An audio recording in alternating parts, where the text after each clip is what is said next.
Bonjour à tous, bienvenue sur Podex. Le podcast de l'externe. Aujourd'hui, nous accueillons le docteur Frachon. Bonjour. Bonjour. Vous êtes pneumologue au CHU de Brest, mais vous êtes surtout connue en tant que lanceuse d'alerte sur l'affaire du Mediator. Vous êtes l'auteur d'un premier livre, Mediator 150 mg, combien de morts, premièrement. Et puis plus récemment, au début de l'année, d'une bande dessinée qui retrace un petit peu toute cette affaire, toute cette histoire, qui s'appelle Mediator, un crime chimiquement pur. Bienvenue sur ce podcast, on est très heureux de pouvoir vous accueillir.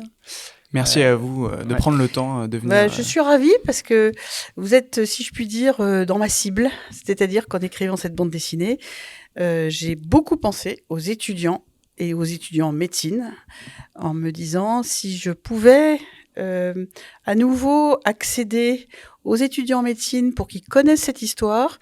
Il y avait eu un film, La fille de Brest, qui avait beaucoup intéressé les corpos étudiantes. Et j'aimerais que cette histoire-là rentre dans l'histoire de la médecine de manière à ce que ça éveille un esprit critique très tôt au cours des études. Donc merci de votre invitation, parce que vraiment c'est exactement ce que je souhaitais en écrivant cette bande dessinée. Je peux vous dire que ça a marché parce que Baptiste, en vous découvrant, je pense, au travers d'un podcast sur France Culture, il a été interpellé par cet appel. Et je renouvelle. Trop bien, comme on dit. Trop bien. Et donc, peut-être qu'on va pouvoir revenir un petit peu sur cette affaire pour ceux qui ne connaîtraient pas ou qui aimeraient plus d'explications. Mais avant tout ça, est-ce qu'on peut revenir un petit peu avant, quand vous vous destinez à faire médecine, et puis dans les premières années de vos études, déjà, qu'est-ce qui vous pousse à vous lancer dans les études de médecine ? Il n'y a pas de médecin dans ma famille. J'ai des grands-mères qui voulaient être médecins, et à l'époque, les femmes ne devenaient pas médecins. Voilà. Ça m'a un petit peu marqué. Et puis, moi, j'ai été très inspirée par l'exemple d'un des premiers médecins de médecine humanitaire qui s'appelait le docteur Albert Schweitzer, qui a été plus tard d'ailleurs prix Nobel de la paix, et qui est un médecin dont on m'a appris la vie dans le cadre d'une éducation protestante en fait, et je me suis dit en fait c'est ça qu'il faut faire, quoi, la médecine humanitaire. Donc j'ai décidé de devenir médecin parce que j'étais inspirée par cet exemple-là de vraiment ma petite enfance. Et puis ça, c'est une idée qui plaisait beaucoup à maman, même si à certains moments ça m'a fait un peu peur en fait de me dire que j'allais devenir médecin, parce que je me suis dit que ça devait être un métier comme on fait face en fait. Voilà. Et donc ensuite, après tout ça, vous vous lancez dans vos études. Où est-ce que vous avez fait vos études ? J'ai fait mes études à Paris. Mes parents habitaient en région parisienne. Ça s'appelait Paris-Ouest à l'époque. Maintenant, c'est une seule faculté. Et donc, à la rue des Saints-Pères, dans Paris, donc est une faculté un petit peu historique. Quel genre d'externe était la jeune Irène Frachon ? Je crois attentive, observatrice, un peu fascinée par ce monde médical. J'ai le souvenir, donc, puis un petit peu aussi, quelquefois glandeuse, enfin normale, quoi. Et je me souviens surtout d'un stage que j'ai fait à l'hôpital de Poissy, au sein d'un service de réanimation et d'anesthésie, avec des médecins qui étaient extraordinairement investis. Et ça a été pour moi une immersion humaine qui m'a marquée tout au long de ma vie de médecin. Et d'ailleurs, maintenant, je me dis, mais dans le fond, ces premières impressions, ces premières sensations très très fortes qu'on a avec ce milieu qui est tellement chargé de questions de vie et de mort, il faut surtout les garder en mémoire quand on sent qu'on est attrapé par quelque chose qui vraiment touche à l'humain et à l'empathie, avant d'aller dans le technique, quoi. Et je trouve ça important. D'accord. Et donc, suite à ça, vous vous destinez progressivement donc, à la pneumologie. Alors, pas du tout. Je me destine pas du tout à la pneumologie. Donc, j'ai fait des études d'externe. Ensuite, je passe l'internat. À l'époque, en fait, tout le monde passait pas l'internat. Mais parce qu'à l'époque, d'ailleurs, quand j'y repense, je trouve ça complètement nul. C'est-à-dire qu'on passait l'internat, c'était prestigieux d'être reçu à l'internat et de faire une spécialité. Et donc, ceux qui rataient l'internat, ils devenaient médecins généralistes. C'est complètement nul. Et je me dis que dans une autre vie, je pense que j'aurais fait l'internat de médecine générale. Donc, c'est voilà. peut-être pour ça qu'il y a cette image aussi de la médecine générale aujourd'hui, en tout cas peut-être par des médecins d'une autre époque, un peu, c'est pas vraiment une spécialité finalement, quoi. Oui, c'est vrai. Et ma fille, j'ai 4 enfants, ma fille aînée est médecin, a fait un internat de médecine générale. Et je trouve ça extra. Et ça m'a fait réfléchir à cette façon où on considérait médecine générale par l'échec. Alors moi, en fait, la médecine générale aussi, je trouve que c'est une médecine très dure parce qu'il faut tout savoir. Et de choisir une spécialité permet aussi de limiter ce savoir encyclopédique nécessaire. Et d'une certaine façon, c'est presque rassurant de choisir une spécialité. Alors après, nous, à l'époque, on passait l'internat et on n'était pas obligé de choisir tout de suite une spécialité. Donc, on faisait des premiers semestres dits indifférenciés. Et on devait choisir au bout de 3 ou 4 semestres. Il y avait moins de semestres validants dans la spécialité. Donc, ça a été une rencontre, en fait, en 3e semestre d'internat, dans un service de pneumo qui était à l'hôpital Foch à Suresnes, qui était tout à fait exceptionnel, voilà, par la qualité des médecins, le professeur Isabelle Cobarère, la patronne et ses adjoints qui étaient remarquables, et surtout qui était en train de monter un projet de transplantation pulmonaire. C'était les débuts de la greffe pulmonaire, on était en 1986, et j'ai trouvé ça passionnant. Et la patronne, Isabelle Cobarère, m'a dit, si tu te spécialises pendant ton internat sur les questions de greffe d'organes, nous, on t'attend pour être chef de clinique et ensuite assistante sur ce projet de greffe pulmonaire. Donc, c'était hyper enthousiasmant. Et ça m'a donné un peu une feuille de route tout au long de mon internat. Et donc, je suis passée dans des services, notamment à l'hôpital Antoine Béclair à Clamart, qui traitait d'une maladie rare mais mortelle qui s'appelle l'hypertension pulmonaire. Et cette maladie, à l'époque, la seule façon de sauver les personnes qui en étaient atteintes, c'était la greffe pulmonaire. Juste, je voudrais rebondir un peu, c'est marrant, vous dites la patronne. On a eu la chance de pouvoir discuter avec Martin Winkler il y a quelques mois sur un épisode, et lui aussi, il utilisait beaucoup ce mot, les patrons de l'époque. C'est des choses que nous, on n'entend pas du tout à l'hôpital. J'imagine que c'était les chefs de service ou la chef de service. Et on dit plus les patrons, non, ça se pas dit du plus, tout. ouais. Bon, on dit les chefs, mais... On dit les chefs. Les chefs, c'est pour dire juste ouais. les médecins, qui soient les PH, seniors, PUPH. quoi. Voilà, c'est ça. On dit les seniors maintenant. Voilà. Ouais. Ou on dit le PUPH ou le chef de service, mais c'est vrai qu'on n'entend plus du tout ce genre de vocabulaire. Ouais, c'est ça. Et à propos de l'hypertension artérielle pulmonaire, je ne sais pas si vous saviez, mais donc il y a un item donc dans l'ECN. Dans l'ECN qui a été enlevé du programme de l'ECN avec la réforme. Alors, c'est marrant parce que cet item, il n'existait pas. Il est arrivé à une époque donc à l'UCN, il a été retiré. Et d'une certaine façon, je me demande si ça ne rejoint pas en fait l'histoire qui est la mienne avec les coupes fins de Servier, qui ont été responsables d'une épidémie d'hypertension pulmonaire en France dans les années 90. 2000, majeure, et qui actuellement s'éloigne à distance du retrait de l'interdiction de ces médicaments, qui fait que l'hypertension pulmonaire redevient, je pense, une maladie très rare, et pas forcément... alors, je ne sais pas quelle est la raison, mais ça suit peut-être aussi l'épidémiologie de cette histoire dingue d'intoxication médicamenteuse. Et donc finalement, après tout ça, c'est très vite dans le début de vos études que vous êtes confronté à cette affaire en tant qu'interne. Est-ce que vous pouvez nous parler un petit peu de cette période, de comment est-ce que c'est arrivé au début ?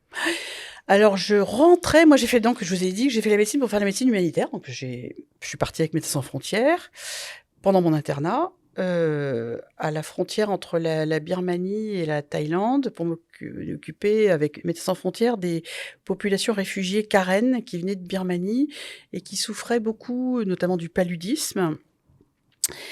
Et je passe 6 mois très importants là-bas. Et je reviens pour reprendre mon internat. Et là, j'arrive donc d'un monde où on avait des épidémies de choléra, de palud, de gamins qui avaient des beriberi, enfin voilà, des choses assez étonnantes, dans un service ultra spécialisé à l'hôpital Antoine Béclair, à Clamart, qui s'occupait d'une maladie rarissime, donc l'hypertension artérielle pulmonaire, avec de la greffe, beaucoup de technicité autour de ces patients. Ce qui fait que je suis arrivée un peu en état de sidération, d'ailleurs, dans ce service. Bon, et puis j'avais un chef sympa, le docteur François Breno, chef de clinique. Et je comprends tout de suite qu'il y a un truc qui tourne pas rond. Les médecins sont très inquiets parce qu'ils voient beaucoup de jeunes femmes arriver qui viennent mourir d'hypertension pulmonaire. Et ils pensent que c'est lié à l'exposition à un coupe-faim mis sur le marché en 85 par le laboratoire Servier qui s'appelait l'isoméride. Ils avaient bonne raison de le croire, de le penser, parce qu'il y avait déjà eu une épidémie d'hypertension pulmonaire avec un coupe-faim dérivé d'amphétamine, la Minorex, pas en France, mais en Suisse et en Allemagne, dans les années 70. Donc le lien était déjà plus que suspecté, et là, il voyait arriver beaucoup de jeunes femmes, beaucoup trop, quelques mois après avoir consommé ce coupe-faim. Ah oui, donc finalement, c'est quelque chose qui... Enfin là, vous le présentez, vous arrivez dans ce circuit. Il y a déjà eu, en fait, finalement, des médecins qui s'étaient penchés sur la question, qui avaient investigué. Mais donc ça, c'est le tout début, finalement, parce que là, c'est juste une... il y a pas moi, d'études, il y a alors, rien. comme en tant qu'interne, je suis ça... quand on est très jeune, en fait, on est très marqué par ces expériences. Et donc, j'étais complètement effarée, et surtout que ça se passait pas bien. Le laboratoire voulait rien savoir, les autorités de santé bougeaient pas, je voyais que mes chefs s'énervaient. Donc, tout ça me paraissait assez incroyable. Bon, puis après, j'ai continué, j'ai terminé mon internat, j'ai commencé à travailler à l'hôpital Foch pour m'occuper de greffes pulmonaires, et j'ai retrouvé là d'ailleurs des patients qui avaient eu des patientes qui avaient eu des greffes pulmonaires parce qu'elles avaient souffert d'hypertension pulmonaire liée à la prise d'isoméride. Donc cette histoire m'a quand même un petit peu suivie. Et puis je suis partie ensuite à Brest pour suivre mon mari qui fait des cartes marines au CHU de Brest en 96-97. Et en 97, j'apprends que enfin l'isoméride est retiré du marché à l'échelon mondial parce que responsable donc d'hypertension pulmonaire gravissime et puis aussi d'atteinte des valves cardiaques aux États-Unis. Donc je me réjouis de cette affaire, tout en me disant quand même, c'est incroyable que ça en reste là, quoi. Et surtout que j'apprends qu'aux États-Unis, il y a eu en fait des énormes class actions, des actions collectives de victimes, beaucoup des indemnisations versées, etc. Alors que ça se passe pas bien en France. Bon, donc tout ça quand même m'a beaucoup choquée comme jeune médecin. Et en 99, je retrouve mes collègues d'Antoine Béclair parce que je les voyais dans des congrès et je reparle de cette histoire. C'est un peu déjà c'est un petit gimmick, enfin un truc qui m'avait pas quitté. Le souvenir de 90 et de ces morts par hypertension pulmonaire. Et donc je leur dis c'est bien que les isomérides soient enfin retirés du marché. Et là le professeur Gérald Simoneau me dit en râlant oui, c'est vrai que l'isoméride est retiré du marché, mais il y a un autre produit de Servier qui est sur le marché, un antidiabétique qui s'appelle Mediator et qui aurait à voir avec l'isoméride. Alors je suis complètement sidérée. Je dis ah bon, mais il me dit oui, bon c'est un antidiabétique qui a pas beaucoup d'indications, qui est pas très prescrit, mais c'est louche et puis c'est Servier. Enfin voilà. Donc je ressors de là en fait sidérée. Donc le terme Mediator me reste dans la tête. Puis je repars à Brest. Et je crée à Brest, à partir des années 2000, un centre de compétences d'hypertension pulmonaire. À Brest, au CHU de Brest, on fait pas de greffe pulmonaire, donc c'était plus mon sujet, voilà. Et par contre, donc j'ai quand même suivi des patients greffés à Brest, je les ai adressés à des centres qui pouvaient les greffer, donc c'était quand même une compétence qui m'a servi pour mes patients. Et puis, dans la lancée, je crée un centre de compétences parce que s'organiser un réseau national à partir, avec comme centre national l'hôpital Antoine Béclair, un centre de prise en charge de l'hypertension pulmonaire. Et je vais voir les cardiologues du CHU de Brest, je leur dis ce que ça vous dit. Ils me disaient, ouais, c'est super. Donc, ils sont allés se former à Béclair. Enfin, voilà. Et puis, on a été... ça a été tout un bins de faire tout ça, et on a été labellisé centre de compétences en 2006. Voilà, donc le truc se monte. En 2006, on est labellisé centre de compétences, ce qui veut dire que les patients nous sont adressés des centres autour, Quimper, Saint-Brieuc, etc., pour ces maladies rares, et avec des médicaments qui commençaient à arriver sur le marché, qui étaient intéressants, etc. Et 2007 arrive, février 2007, une patiente m'est adressée de l'hôpital de Saint-Brieuc, Je regarde ses médicaments. Elle a une hypertension pulmonaire très grave et elle prend du Mediator pour un diabète depuis plusieurs années. Elle a quel Elle âge? est très obèse. Elle a une 50aine d'années. Hmm. Et là, je me dis, ça me rappelle ce que c'est pas par hasard le Mediator dont m'a parlé Simoneau il y a maintenant 8 ans. Et j'appelle les collègues, donc avec Claire, je leur dis, mais le Mediator? Ils me disent, oui, c'est toujours pas résolu ce problème. Enfin, on a toujours des doutes. On a eu un cas ou deux qu'on a déclaré, bref. Et je regarde la revue Prescrire, à laquelle j'ai toujours été abonnée, même en tant que spécialiste, et même jeune étudiante, en fait. Je me suis abonnée à cette revue, qui est indépendante de l'industrie pharmaceutique, et comme une sorte de garde-fou, quoi, pour quelque chose qui me dit, attention, ça brille pas autant que tu peux l'entendre quand tu reçois des visiteurs médicaux, l'industrie, les congrès, tout brille, tout est nouveau, tout est innovant. C'est pas si vendu que ça, quoi. Vendu que ça. Et la revue Prescrire, voilà, j'étais abonnée. Donc je regarde, et la revue Prescrire en 2006 remettait une nouvelle fois en garde contre le Mediator, probablement très proche de l'isoméride, en disant mais c'est scandaleux que ce médicament reste commercialisé. Donc là, ça me fait franchement tiquer. Et je commence à me poser des questions, je déclare le cas en pharmacovigilance, et j'essaye de savoir ce que c'est que le Mediator. Et je reçois une réponse du labo en 2008 qui me dit ça n'a rien à voir avec l'isoméride. Rien à voir. Et parallèlement, avec mes collègues cardiologues, on découvre non seulement des hypertensions pulmonaires sous Mediator, mais aussi des atteintes des valves cardiaques, comme ce qui avait été décrit avec l'isoméride.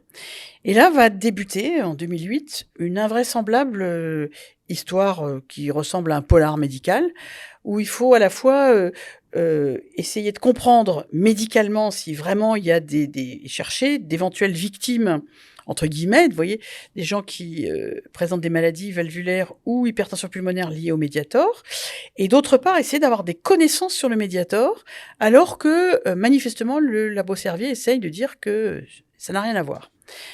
Et cette affaire-là, cette enquête, cette double enquête, médico-policière d'une certaine façon, va durer 2 ans, et je vais aller de surprise en surprise. D'une part, au plan médical, parce que je vais découvrir qu'il y a bien des hypertensions pulmonaires, mais qu'il y a surtout beaucoup de valvulopathie, et qui passent complètement inaperçues, à l'as, comme on dit, que les cardiologues ne repèrent pas. Et je réalise qu'en fait, ils sont trompés, qu'ils pensent que c'est lié à des conséquences du rhumatisme articulaire aigu, sauf que c'est une maladie qui n'existe plus en France, et qu'il y a une confusion majeure, et qu'il est imaginable, peut-être, que, étant pas informés de ce qu'est le Mediator, pensant qu'ils ont peut-être une vague explication rhumatismale, même s'il n'y a pas d'antécédent, sur une histoire d'angine à répétition, enfin, en fait, des conneries, que ça peut avoir trompé tout le monde et qu'il puisse y avoir en fait des valvulopathies comme j'en vois moi à Brest, voilà. Donc ça c'est sur le plan médical, c'est une espèce de découverte à l'envers, le médicament qui tue. Et sur le plan de l'enquête proprement dit, je découvre que derrière, il y a une criminalité industrielle avec un discours, à l'évidence, totalement mensonger de la firme Servier. Et petit à petit, je me rends compte qu'en réalité, le Mediator libère dans l'organisme un métabolite extrêmement dangereux, parfaitement identifié, qui s'appelle la norphenfluramine, qui est un poison puissant et qui explique les effets secondaires de l'isoméride, qui est pourtant interdit depuis 97. C'est le même principe actif que l'isoméride, non? Strictement le même. Ouais. Strictement le même, aux mêmes concentrations.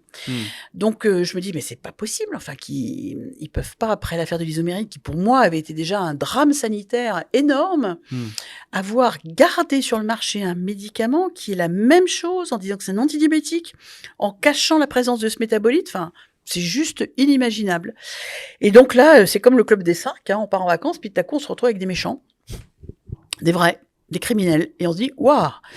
Donc, et puis parallèlement, j'essaie de faire interdire le médicament, parce que je me rends compte que, évidemment, c'est un poison, très consommé, et l'agence du médicament ne veut rien savoir. Comment ça s'appelait à l'époque? L'AFSAPS, Agence française de sécurité des produits de santé. L'ANSM aujourd'hui. ANSM, depuis l'affaire du Mediator, parce que l'AFSAPS était en réalité une agence totalement corrompue, notamment par Servier, qui était le vrai patron de l'agence, qui dictait ses conditions, et les procès ultérieurs vont apporter un éclairage absolument glaçant sur cette agence et son fonctionnement. Et vous diriez qu'aujourd'hui, la NSM, ça a changé?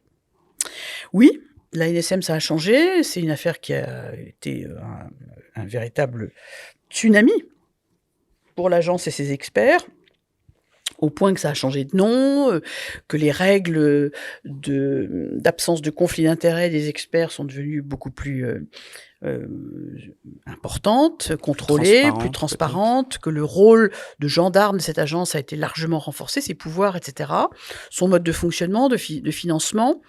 Malheureusement, au sein d'un monde médico-pharmaceutique dans lequel et hospitalo-universitaire aussi, dans lequel le conflit d'intérêts reste la norme, notamment pour la formation, le financement des congrès, beaucoup de financement de différentes activités.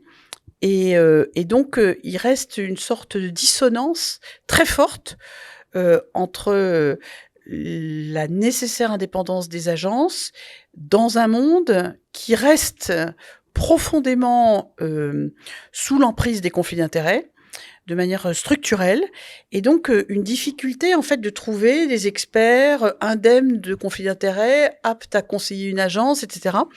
Donc c'est un système qui n'est toujours pas satisfaisant dans son fonctionnement. Dénoncé par tous, parce que les experts bourrés de conflits d'intérêts disent moi je connais très bien le sujet, je suis pas interrogé parce que je suis bourré de conflits d'intérêts. Alors certains disent oui c'est normal, d'autres disent non parce qu'en fait moi j'ai un esprit critique, je suis capable de donner mon avis et mon avis est valable. Bon ça maintenant toutes les études sociologiques ont permis de comprendre que c'était pas vrai, que l'influence du marketing il est partout, y compris sur des esprits qui ont fait beaucoup d'années d'études et qui se croient au-dessus de tout, surtout quand ils se croient au-dessus de tout. Bon, donc ça colle pas ce raisonnement-là, mais pour l'instant on n'arrive pas à mettre en place un système plus vertueux, plus sobre, moins clinquant. Mais ça c'est dur à faire entendre. Donc ça a été un véritable combat, toute cette histoire, toute cette affaire, surtout pour vous. Est-ce qu'il y a des moments où vous avez douté de vous, douté de votre force à pouvoir poursuivre, et d'où est-ce que vous puisez cette ressource pour continuer là-dessus, parce que c'était le combat de votre vie, ça vous a occupé depuis votre internat jusqu'à maintenant, c'est pas fini encore. C'est toujours pas fini. Ouais. Non, c'est toujours pas fini, puisque le procès en appel contre Servier est en cours, après qu'en première instance, donc en 2021, Servier a été condamné, tromperie aggravée, blessure homicide involontaire. L'agence a été définitivement condamnée, elle n'a pas fait appel, elle a reconnu ses torts, ce qui est une chose importante, même si les experts individuellement ont dit non, on n'aurait pas pu faire autrement. Enfin bon, ça c'est vraiment scandaleux. Et donc il y a un procès en appel contre la firme Servier qui est très important parce que justement, on attend que ça mette des limites qu'on ne peut pas franchir sans avoir de sérieux ennuis. Or, Servier, malgré ces milliers de morts qui sont maintenant totalement avérés, continue son business presque as usual. Donc pour moi, et pour surtout les victimes, et pour l'opinion publique, c'est inacceptable, c'est incompréhensible. Donc il y a des enjeux sociétaux très importants à l'issue de toute cette série de procès qui malheureusement s'étire indéfiniment dans le temps parce que Servier, très riche, actionne des énormes cabinets d'avocats qui savent experts en recours pour essayer d'asphyxier la justice, 14 recours en cassation, enfin je vous passe les détails, c'est juste effarant. Pendant toutes ces années de combat, moi en fait je suis mue par une seule chose, c'est la révolte absolue que suscite la souffrance des victimes que je fréquente au quotidien depuis 30 ans. C'est juste un truc de dingue. C'est-à-dire que, devenu spécialiste de l'hypertension artérielle pulmonaire, depuis des années, je m'occupe de gens qui souffrent et meurent de cette hypertension pulmonaire parce qu'ils ont consommé de l'isoméride, qui malheureusement garde des conséquences à long terme, même si on a à distance de l'arrêt de l'exposition. Et puis à partir de 2007, j'ai découvert qu'il y avait des victimes du Mediator, hypertension pulmonaire et surtout d'innombrables valvulopathies. Et quand le scandale, après moult rebondissements, éclate fin 2010, je gère des milliers de dossiers de victimes, des histoires absolument insupportables de la France entière. Alors, soit parce que les victimes s'adressent directement à moi, soit parce qu'elles passent par des cabinets d'avocats, par des associations de victimes. Enfin, il y a de multiples, voilà. Et donc, je passe ma vie à lire, décrypter, expertiser des histoires absolument dramatiques, insupportables, et qui sont liées à la commercialisation délibérée d'un poison mortel depuis 30 ans par un grand laboratoire français. C'est juste dingue.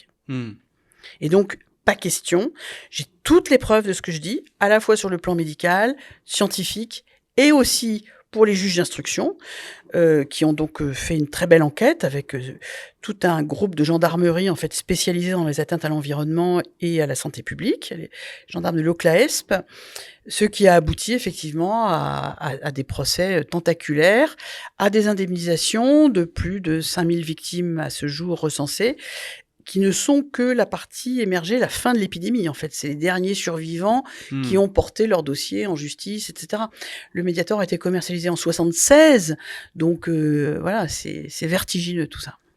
Donc maintenant, avec toute cette expérience de vie, quels sont finalement vos conseils, vos messages? Qu'est-ce qu'en tant qu'étudiant en médecine, on peut faire au quotidien? Comment est-ce qu'on doit rester alerte? Quels sont vos conseils finalement aux étudiants en santé et en médecine? Alors, dans cette affaire-là, il y a plusieurs choses. Et effectivement, je pense que c'est né de mes émotions de jeune médecin. Donc, croire en ses émotions, les entendre, ne pas essayer de se débarrasser à tout prix de celle-ci, de l'empathie, au contraire, essayer de l'absorber, d'en faire une force de soins, de diagnostic, c'est très important. Je te donne un exemple. Je me suis rendu compte que la plupart de ces femmes, les médecins étaient passés à côté de la véritable pathologie qui les essoufflait, les valvulopathies, parce qu'elles étaient grosses. Et qu'on se disait, elle est grosse, elle a qu'à perdre du poids, puis ça ira mieux. Non. Ça s'appelle de la grossophobie. C'est très largement partagé dans le monde médical.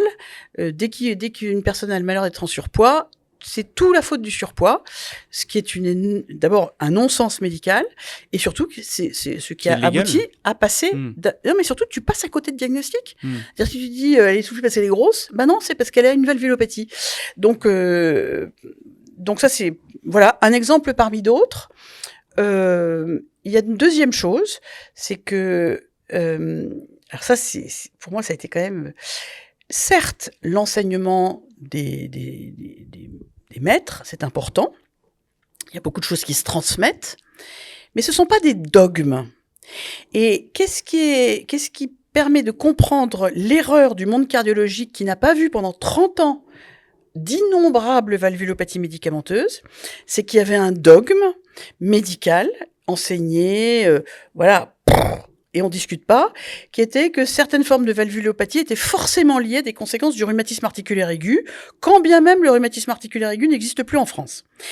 Et ces écoles qui disaient c'est comme ça et c'est pas autrement, ont fait que pour beaucoup de cardiologues, c'était forcément lié à des rhumatismes. Alors comme ça n'existait plus, on inventait des concepts, angine à répétition, enfin que de la merde. Et résultat des courses, on passait à côté du diagnostic. Et moi, c'est pas que je suis plus maligne que les autres, c'est que je suis pneumologue, que je n'avais pas été donc dans cette école très dogmatique, qui était c'est comme ça, c'est pas autrement. Moi, je suis arrivée avec un autre angle de vision, qui était de me dire, est-ce que ces valvulopathies, par hasard, seraient pas liées à l'exposition à ces coupes-fins? Et là, j'ai remonté un autre fil, et ça a été mais nom d'un chien, c'est un petit peu...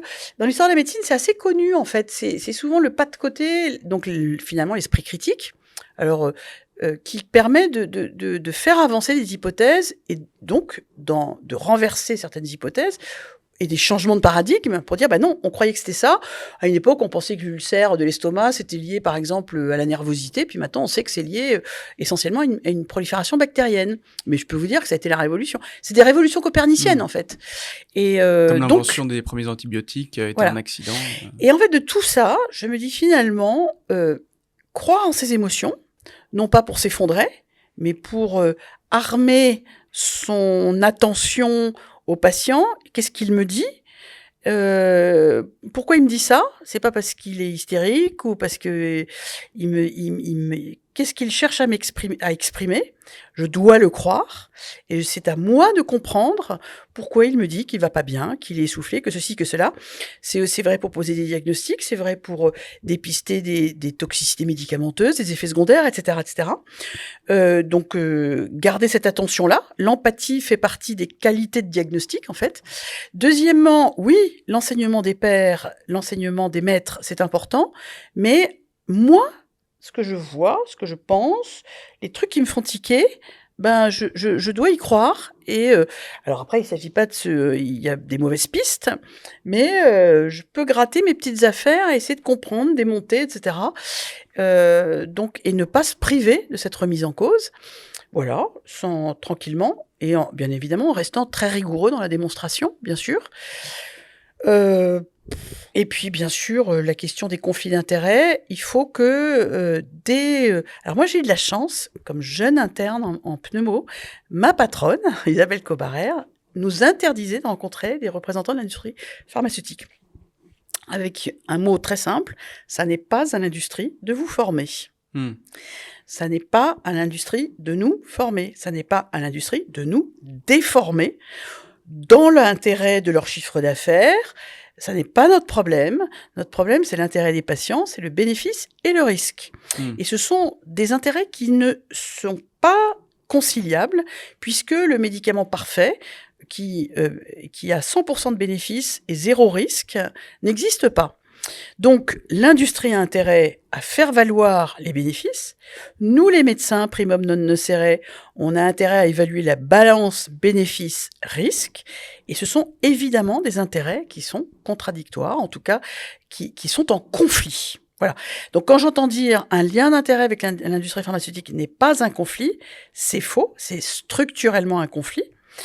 Et bien sûr, on a besoin de collaborer avec l'industrie dans le cadre d'essais cliniques, pas forcément pour trinquer, pour devenir les meilleurs amis du monde, pour partir dans des colloques, dans des conditions d'hébergement, etc., qui nous lient par tous les moyens, financiers, conseils, amicales, intellectuels, avec des représentants de l'industrie, qui sont des gens certainement très bien, mais à part quelques-uns qui peuvent, comme l'entreprise Servier, être des vrais bandits, mais comme partout, il y a des bandits, mais dont l'intérêt est que leur business soit rentable. C'est pas qu'ils veulent tuer les gens, c'est qu'ils veulent que leur business soit rentable. Nous, notre job, c'est que les gens bénéficient des traitements qui soient utiles, démontrés, indépendamment des intérêts de l'industrie, et pas toxiques, ou le moins possible. Donc pour revenir là-dessus, c'est quelque chose que je n'ai pas très bien compris. C'est comment est-ce qu'un médicament comme le Mediator ou les Omérides avant arrive sur le marché ? Parce qu'ils sont censés être soumis à des tests, à des essais, etc. C'est une longue procédure, enfin c'est ce qu'on nous apprend en tout cas. Ouais. Ça a été le cas pour le Mediator et ils sont passés dans les mailles du filet Non, à l'époque, il faut quand même savoir que les essais cliniques, c'était n'importe nawak. C'était justement des patrons à l'ancienne, très potes avec par exemple les patrons de Servier, avec qui ils avaient fait leurs études ensemble, et qui disaient voilà, dans votre service, que vous pourriez prendre cette molécule et puis me dire si ça marche. Voilà, donc il y avait pas d'information, pas de consentement, souvent pas de groupe contrôle. C'était sur 15 malades, 50 malades. Ah bah oui, il y en a tant qui ont perdu du poids, qui ont moins de diabète. Mais maintenant, vous savez qu'il y a absolument aucune rigueur à tous ces essais et on pouvait leur faire dire absolument ce qu'on voulait. Et dans l'histoire du Mediator, ce qu'on a découvert avec les enquêtes pénales et les perquisitions, c'est qu'en plus, il y avait du trucage et de la triche, puisque Servier a entièrement falsifié les dossiers d'enregistrement du Mediator auprès des autorités de santé pour obtenir l'autorisation de mise sur l'AMM, autorisation de mise sur le marché, en planquant toutes les études qui risquaient d'être défavorables à cette autorisation. Donc là, on est dans ce que j'appelle une pharmacodélinquance. C'est pas la règle quand même, heureusement, mais on peine à y croire que le monde de la santé n'est pas épargné par des atteintes à l'intégrité, de la délinquance, et quelquefois qui peut mettre la vie humaine en jeu. C'est très choquant, mais c'est comme ça. On en a un exemple avec les opioïdes. On en a eu un exemple, je ne sais pas si vous avez entendu parler du scandale par exemple des prothèses PIP, un industriel qui vend des prothèses avec des gels non qualifiés, etc., etc. Donc, le banditisme, ce qu'on appelle la criminalité en col blanc, mais c'est difficile. Si vous vous faites braquer dans la rue, vous voyez tout de suite que ça colle pas. Bon. Par contre, le représentant de l'industrie qui a fait des belles études, qui est costard-cravate, qui est très aimable, qui a tous les codes de fonctionnement dans la bonne société, eh ben ça peut être aussi un grand criminel. Et ça, c'est difficile à représenter, et pour tout le monde. Donc sûrement que malheureusement, grâce à ces affaires et à toutes ces histoires, ça s'améliore de plus en plus et qu'aujourd'hui, ce serait pas possible pour un médicament comme ça de passer sur le marché. Alors, l'enregistrement, dans les conditions d'enregistrement du Mediator, à l'époque où ça s'est fait, c'est pas imaginable. Mais les combines, les arrangements, les trucages des études, la façon de leur faire dire ce qu'elles... ça, on vous l'apprend un peu en lecture critique d'articles. Dans ce que vous devez intégrer dans votre logiciel critique, c'est aussi qui finance, qui a intérêt à ce que ce médicament soit mis sur le marché, les médecins qui sont investigateurs, quels sont leurs liens avec les industriels, et ça doit rentrer en compte dans le caractère un peu plus encore acéré de la lecture critique, parce que il est démontré que, par exemple, les essais conduits avec des industriels vont plus souvent dans le sens de l'intérêt de l'industriel que des essais qui seraient faits indépendamment.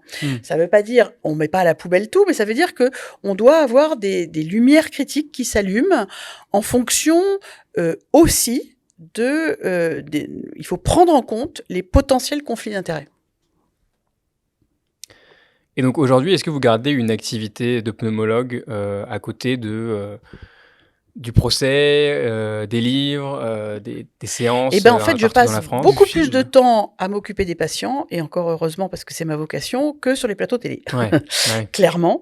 C'est-à-dire que je travaille à 100%. Là, je vais passer à 60%, mais juste là dans les semaines qui viennent. Mais jusqu'à présent, j'ai travaillé à 100%, en ayant mes astreintes, mes consultations, mes patients. Des patients très patients, parce que pendant les grandes crises du Mediator, et notamment effectivement l'irruption du scandale médiatique, pendant lesquels je me suis beaucoup adressée aux médias, les patients savaient ce qui se passait. Certains, quand ils viennent en consultation, la première chose, c'est qu'ils demandent de mes nouvelles, ce qui me touche beaucoup. Mais je n'ai jamais lâché ce métier, et surtout pas. Parce que c'est bien ce métier qui a porté cette révolte, en fait. Et je n'ai pas d'autres objectifs. En tout cas, on a de la chance d'avoir des médecins comme vous, qui, je pense, peuvent inspirer aussi des étudiants comme nous.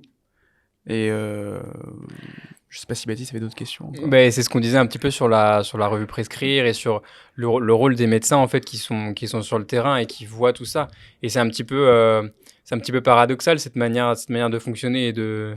Enfin, en fait, ça devrait pas être comme ça que... Enfin, c'est ce qu'on dit depuis tout à l'heure, mais c'est intéressant, ce rôle des médecins, de détacher de l'industrie, etc. D'abord, indépendance, et puis croire à la médecine de soins de tous les jours pour détecter, dépister. Je veux dire, quelquefois, on se sent peut-être un peu écrasé, on se dit, s'il n'y a pas 10 000 patients inclus, on peut rien dire, on peut rien trouver. En fait, l'observation clinique, le soin quotidien reste des moteurs importants, y compris de compréhension, d'idées, de découvertes, d'innovation. Donc, on doit croire et on doit approfondir au quotidien, au lit du malade, avec bien sûr tous les enseignements qu'on connaît de la méthodologie, mais ce qu'on observe est important. C'est une chose aussi. Et puis, dernière chose, merci de votre invitation, parce que j'ai toujours dit que, notamment la bande dessinée, si je l'ai écrite, c'est bien pour m'adresser notamment aux étudiants en médecine. J'en profite pour dire que je suis complètement disponible vis-à-vis de tous les étudiants en médecine, corporations étudiantes qui souhaiteraient débattre, rencontrer autour de l'affaire du Mediator. J'incite vraiment tout le monde à acheter cette bande dessinée. Mes droits d'auteur sont versés à la revue Prescrire. Mon objectif est bien évidemment l'échange et la pédagogie. Qu'on n'oublie pas ce drame, parce que il y a beaucoup de choses. Une fois qu'on sait ce qui s'est passé, je pense qu'on voit les choses un petit peu différemment, et on sera plus attentif à l'intérêt des patients et seulement leur intérêt. Oui, bien sûr, là on est passé très rapidement sur toute l'histoire, etc. Mais c'est vrai que la BD retrace très bien. Allez-y, parce que franchement, je pense qu'elle se lit bien, qu'elle est passionnante. moi, c'est une affaire qui m'a totalement captivée depuis 15 ans. Bon, j'aurais préféré qu'elle n'existe pas parce que le drame des victimes est absolument insupportable. Mais grâce à l'apport d'Éric Giacometti, mon co-scénariste, qui est écrivain de thriller, qui est le scénariste de Largo Winch, qui a un sens du récit exceptionnel, le dessin aussi du dessinateur François Duprat, le coloriste. Enfin, honnêtement, le résultat est très chouette. Enfin, moi, je suis très contente. Et j'aimerais que ce soit dans toutes les facultés, les bibliothèques universitaires. Et moi, je suis disponible pour aller organiser des conférences débats autour de cette thématique. Merci beaucoup pour Avis votre venue. à la population des étudiants en médecine. On est là pour diffuser votre parole. Docteur Franchon, merci beaucoup. Merci à vous. Bon courage. Et c'est super qu'on se soit retrouvés à Angers. Voilà, j'ai été à une assemblée générale d'une association qui défend les victimes d'accidents médicaux, et les choses se sont bien goupillées. Bon retour à vous sur Brest, du coup. Merci. On va reprendre la route. Au revoir. Au revoir. Au revoir.